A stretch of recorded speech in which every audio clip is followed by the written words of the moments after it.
महाविधेय के तीर्थंकर सीमंधर भगवान ही कर सकते हैं।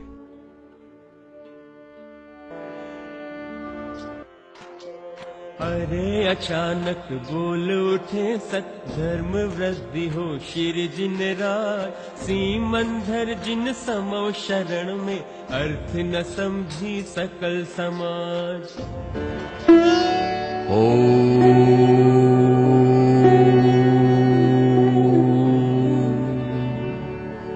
सद्धर्म वृद्धिरस्तु।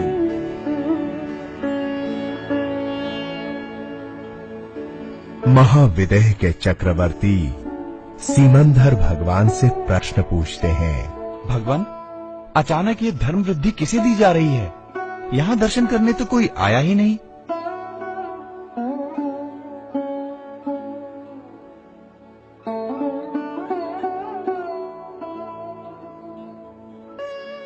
भरत क्षेत्र के महासमर्थ आचार्य कुंद कुंद मुझे नमस्कार कर रहे हैं।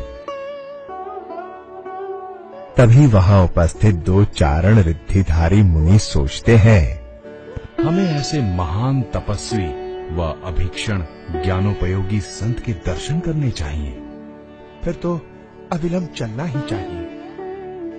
भरत क्षेत्र में भक्तजन कुंद कुंद आचार्य के दर्शनार्थ खड़े थे और तभी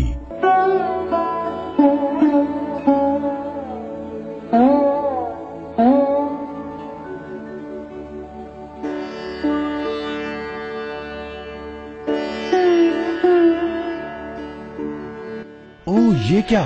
आकाश मार्ग से वो कौन सी मानवाकृतियां नीचे आ रही हैं? अरे, ये तो मुनिराज है। हाँ हाँ, शायद चारण रिद्धि मुनि युगल कुंद कुंद आचार्य की गुफा के पास उतर रहे हैं।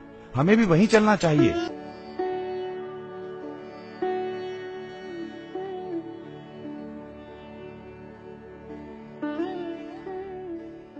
मुनि युगल नीचे उतरकर आचार्य कुंद कुंद की वंदना कर विराजते हैं और अपना परिचय देते हैं। पूज्यपाद गणधर देव की क्या आज्ञा है? आज्ञा जिनकी दासी हो, जो धर्म के गौरव हो, महाविधेय में जिनकी कीर्ति हो, चरित्र की चर्चा हो, उनके लिए क्या आज्ञा हो सकती है? क्या आपको साक्षात तीर्थंकर देव के दर्शन की इच्छा नहीं होती? क्यों नहीं, ये दुर्बलता अभी शेष है। क्यों ना आप भी हमारे साथ चलें? विचार तो उत्तम है, वहां जाकर कुछ शंकाओं का समाधान होगा।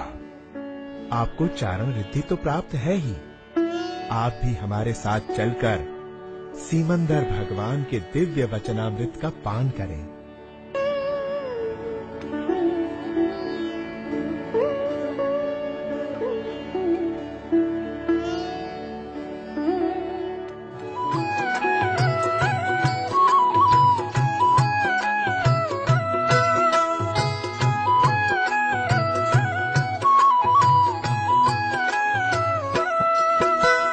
कल्पद्रुम्यः समवसरण है भव्य जीव का शरणा।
संधि विहीन ध्वनि सुनकर उस परिषद को आश्चर्य महान, और दिखे तत्काल महामुनि मूर्तिमंत अध्यात्म समान।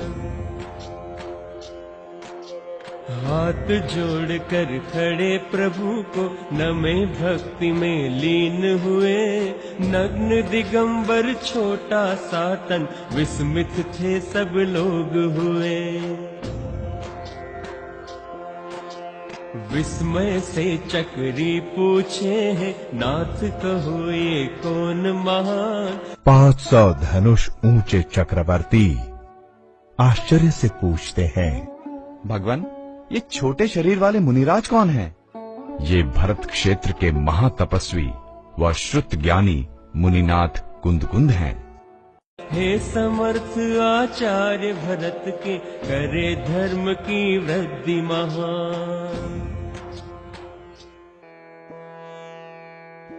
जिनवर की यह बात सुन, हर्षित सकल समाज।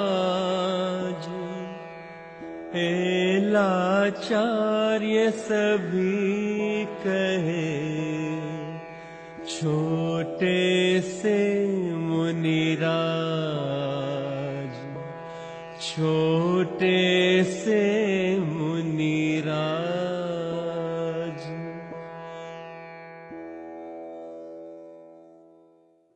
वह 8 दिन रहकर जिन वाणी के मर्म का सूक्ष्म ज्ञान प्राप्त कर कुंद कुंद भरत क्षेत्र वापस लौटे।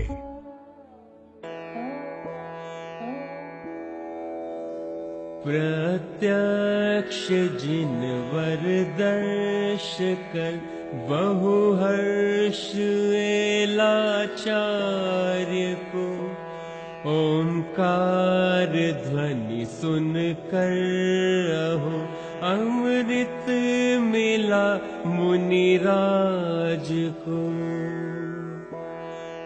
सप्ताह एक ध्वनि सुनी, श्रुत केवली परिचय किया। शंका निवारण सभी कर, फिर भरत पुनरागम हुआ।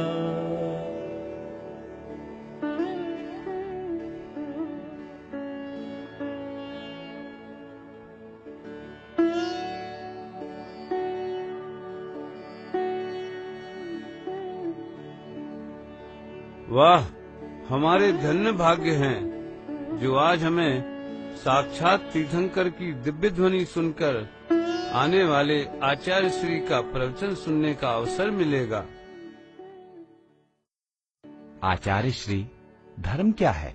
आचार्य कुंद कुंद भक्तजनों का निवेदन सुनकर पास में ही बैठ गए।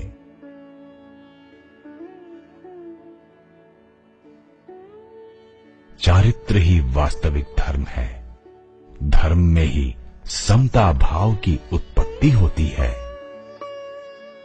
आचार्य श्री कुंद कुंद सर्वप्रथम पुन्नूर पर्वत पर जाकर समय सार की रचना करते हैं।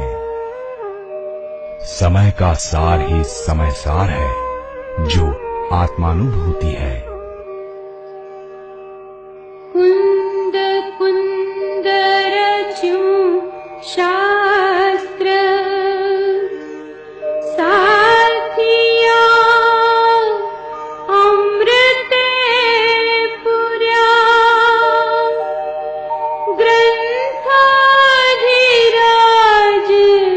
तारामा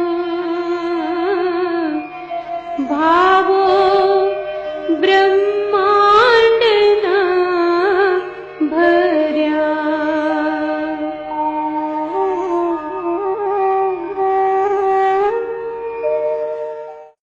उत्तर भारत में विहार करते समय साधुओं के आचरण को देखकर वे कहते हैं, सम्यक चारित्र की ही वंदना की जाती है। इसके बिना व्यक्ति ना तो सच्चा मुनि हो सकता है और न ही श्रावक। जो मुनिवेशी होकर भी शिथिलाचारी है, स्त्री संपर्क करता है, वो तो मुनि है ही नहीं, तिर्यंच है। उनके तर्क संगत आत्महितकारी वचनों को सुनकर लोग प्रभावित हुए। श्रावक चर्चा करने लगे।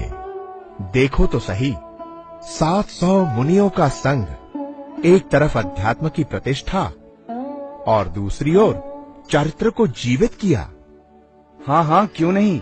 यदि कुंद आचार्य ना होते तो साधुओं में आए भ्रष्ट आचरण को कौन रोक सकता था। लोग तो सर्वत्र मोक्ष पाने को बैठे थे या फिर नग्न होकर पूजे जाने के लिए आतुर थे। मुनि धर्म का निर्वाह कौन करे। अब तो हाथ भी कांपने लगे। भगवान महावीर के उपदेश को संपूर्ण भारत में प्रचारित करते हुए आचार्य श्री कुंद ने 84 पाहुड़ ग्रंथों की रचना की।